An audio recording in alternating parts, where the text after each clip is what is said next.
मला आजही तो दिवस आठवतो. मी सकाळी वॉक करत होते.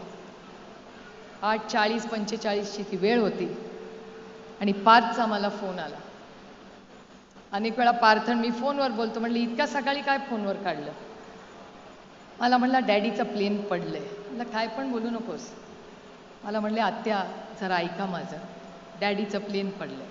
म्हटलं डॅडी कशावरनं त्या प्लेनमध्ये आहे? काहीतरी बोलू नको, चेक कर नीट.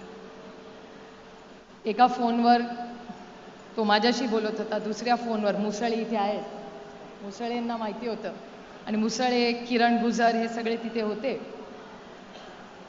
आणि तिथून ते व्हिडिओनी पार्थला दाखवत होती ही घटना झाली.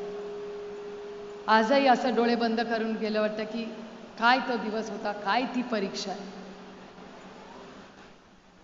काय झालं की ही अशी घटना किंवा हा दिवस आपल्यावर आला. आजही मला विश्वास बसत नाही. ते प्लेन बघायची हिंमत मी पण केली नाही. त्या दिवशी हेलिकॉप्टरने मी आणि वहिनी एकत्र आलो. वहिनींना आणि माझ्यात तर हिंमत पण नव्हती. पार्थ म्हणला बघायचंय. म्हणलं मला नाही हिंमत बाबा बघायची ती. मी डोळे बंद केले तेव्हा. कारण का मला अजूनही अपेक्षा होती की कदाचित त्या विमानात दादा नसेलच आणि असला तर दादा त्याच्यातून चालत बाहेर येईल. आपण कशाला वाईट विचार करायचा. पण झालं ते झालं. आपण आता एक शब्द सगळ्या बारामतीकरांनी एकामेकाला दिला पाहिजे की दादाची जी स्वप्न आहेत ती आपण सगळी एकत्र मिळून पूर्ण करू.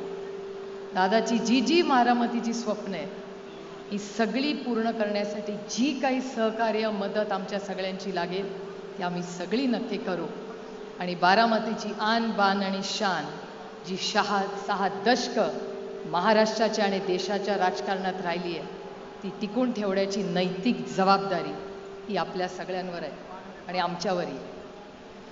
आणि त्याच्यामुळे ती जबाबदारी मी पूर्णपणे पार पडीन. पुन्हा एकदा महाविकास आघाडीच्या वतीने आपल्या सगळ्यांना शब्द देते की या संघर्षाच्या काळात या इलेक्शनमध्ये आणि पुढच्या या संपूर्ण विकासामध्ये आपण सगळे एकत्र राहू. दादाला मनापासून आदरांजली अर्पण करते, श्रद्धांजली अर्पण करते आणि आपली रजा घेते. जय हिंद, जय महाराष्ट्र, जय आघाडी.